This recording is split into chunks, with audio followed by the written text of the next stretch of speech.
नमस्कार मंडळी, मी ऑफिसवरून direct kitchen मध्ये आली आहे कारण की मी घेतला नवीन air fryer. I love it. माझा फर्स्ट एअर फ्रायर. सर्वात पहिला काय बनवणार आहे ते फ्राईज. हे एअर फ्राय फ्रेंडली आहेत म्हणून मी हे वाले घेतले. कोण ठरतंय से, मात्र एक रिझन आहे एअर फ्रायर मागवायचा, तो आहे पाऊस. पाऊस मध्ये असं तळलेल्या खायच्या गोष्टी असतात पण तेल आपण कमी वापरायचं आहे म्हणून सावटिक फुसफुस प्री हीट करून घेतलेला आहे. टाकूया त्याच्यामध्ये फ्रायर, नावापुरती तेल आणि ठेवूया याला फ्रायर मध्ये. 10 मिनिटांनी भेटूया. मी हे यूज का नाही केले कारण की याच्यामध्ये पाणी आहे. 10 मिनिटं होस्तपर आपण बनवूया dip dip dip dip deep.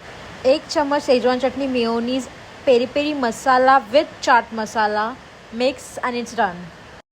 It's time to taste. Added with peri peri masala. Peri peri saucy. Wow guys, आणि अजिबात तेल नाही लागत आहे. Yum yum yum, love it.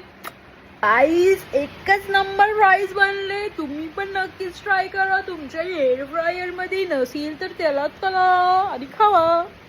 तुम्हाला मी आवडत असेल तर नक्कीच लाईक करा, शेअर करा आणि सबस्क्राईब करा मला.